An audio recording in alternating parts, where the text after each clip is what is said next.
Life in 4G. Today is a beautiful, fabulously hot Friday in San Diego. And I say hot, I was actually just talking to my mom on FaceTime and she's like, but you like the heat. I'm like, yeah, I like hot weather. I don't really, I prefer to not have humidity with it.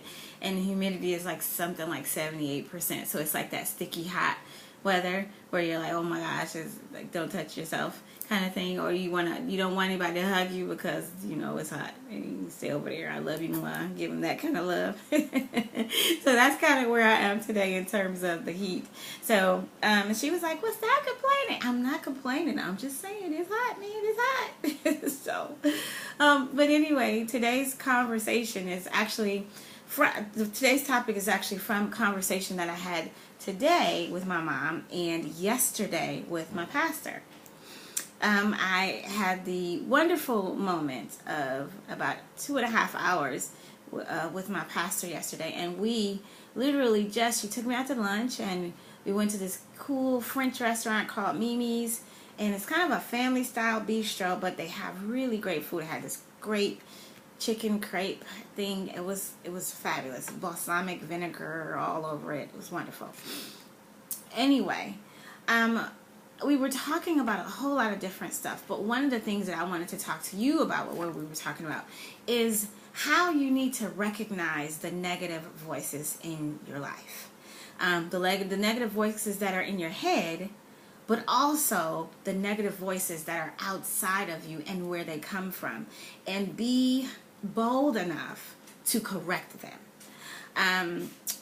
Or the things that, not necessarily negative voices, but the things that make you say you can't, or the things that would plant in your mind, I can't, because, or the words that would plant that because of their limitations, or the limitations that they believe that they have. So I was actually talking to her about how my life has changed so drastically because I no longer listen to all of the things that used to hold me back before. And she said, what you think is your greatest obstacle for where you are right now and where you're trying to go?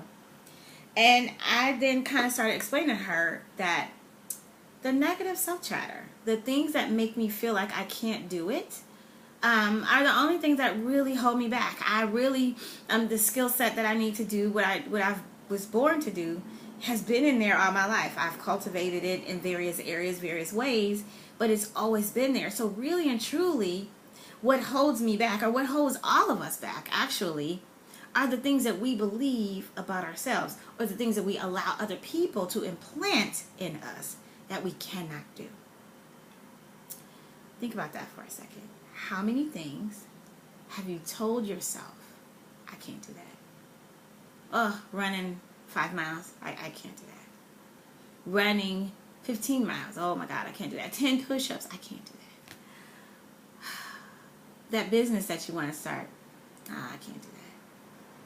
You know, that thing that you have wanted to do all your life that you're not doing because you really feel like, can't do that. The truth of the matter is that you really do have the power, the knowledge, and the will to do whatever you choose to focus and get and do and become. You have the power within you to do that. I have a scripture that I always repeat to myself when I go through this negative self-chatter. The way I combat it is with positive scriptures that make that thing alive for me. So when I hear, oh, this business that you want to start can't be done, I always think to myself, I can do all things through Christ, which strengthens me. And for people who don't believe in God, well, what do? You know, think of it in terms of tapping into infinite intelligence, because it really is all around us. And because we are tapped into infinite intelligence, infinite wisdom, and infinite understanding, we really can do anything. Like really, we can do anything. And so I was talking to her about how that moment of me realizing that the places where I have the shortcomings or the places where I feel like I can't do this, I now have to stop and ask myself, why do I feel this way? Where did that come from? And is it true? Usually, I don't really feel that way. How about that? Usually it's not even my initial feeling. It's really not something that came from me. Usually it's something that was implanted from some other source. Either I watched somebody else's life happen and they didn't do it, so I can't do it. Or either I watched somebody else's life and they had it hard and then they said, I can't do it, this is going to be hard. So I took on what they said was true for them and made it true for me. Or I don't have the confidence I need in that area, but I've never tested it out to see that it's not true. I just believe it as the truth. And as soon as I get that far and debunk it, and I realize that the source came from, it automatically becomes an invalid truth. So it's a lie. And from there, I then realize, oh shoot, I sure can do it. Why can't I do it? And then I ask myself, why can't I do it? And really, the answer is there's no reason why. Now, it's whether or not I choose to at that point, which gives me the power of choice and decision and the understanding that I truly do direct my own future. So that was the conversation in a nutshell that I had with my pastor yesterday. We talked about a whole bunch of other stuff. But then today, I got it reiterated again with my mom. I was talking to her, and I was telling her that we're in the middle, me and Nikki and Janine and Lauren and a couple other women are actually in this 30-day squat challenge. And yesterday I did 75 squats. Help me, Jesus. And today I got up this morning and my legs were still kind of burning, and they still don't really like me very much right now. But we did 80 squats today, and I was in the middle of getting ready to talk to her about the squats, and she was like, oh my God, that's a lot. And I was like, no, it's actually not a lot. Not allowing that seed of, wow, that's too much, to be implanted in my doing so that it doesn't make the impact in my mind that I can't. Because yes, I can. And immediately when that thing came, I immediately said, no, that's not true. The truth is I can absolutely do this. And I took it upon myself because I want to, lose my arms and kind of firm up top and everything and get myself like physically fit all over. I run, and I also have been doing push-ups, right? So yesterday I started out with the squat challenge and the push-ups. So I did the 75 squats and I did 10 push-ups. That's not a part of the challenge. That was my own personal challenge. So yesterday I did 10. I'm on the FaceTime with my mom today, and I'm like, I'm going to add 10 every day. So I'll add 10 from yesterday and I'll do 20 today. And as soon as I said I'm adding 10 every day, she was like, oh my God, that's too much. And I was like, no, it's not. It's not too much. Because I have learned that I can do everything that I want to do as long as I tap into the strength that allows me to do that.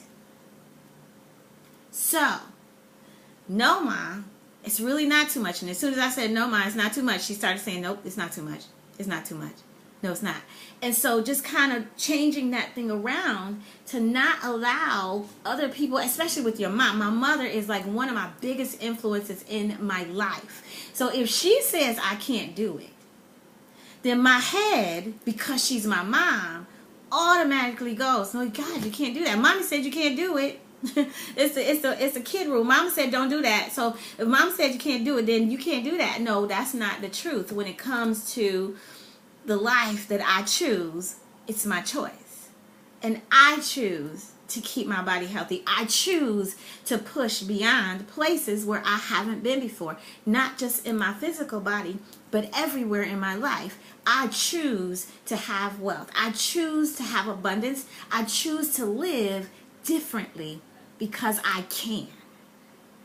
I can do everything that I set my mind to do. It's just a matter of me allowing myself the space to get to the place where it becomes easy. Because those 80 squats from 75 yesterday were not easy. Those 10 push-ups from 10 yesterday, those 20 push-ups from 10 yesterday was not easy. Doesn't make it less important or less relevant or something that I need to do.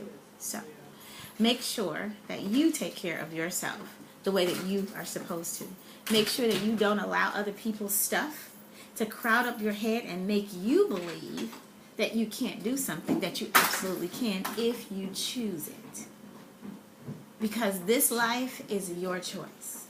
Your life is your choice. The only things that stop us in this world are us. Don't allow the influences of other people and their experiences to cloud your judgment and make you afraid or make you feel like you can't. Analyze that stuff and really break it down and find out, is it me or is it the world? Because that one was absolutely the world. It wasn't me. And 9 times out of 10, it's actually not you. At least that's what I'm finding for myself. It's actually not me. It actually is the world. So, and when you think about all of those things, and when you think about building the life that you want to build, and when you're thinking about having the things that you're supposed to have in your world that you have deemed necessary for you, go with that. Don't let somebody else tell you what you cannot have, or what you cannot do, or what you cannot be, because those things are actually the lie. The truth is, you have all the power, the authority, the blessing, the necessary stuff to be whoever you're supposed to be in this world. And you decide your future. You do. Not them. You do. Life in 4G is living in God, living a life of giving, living a life of gratitude, and living unapologetically in your greatness. Thanks so much for watching. Bye.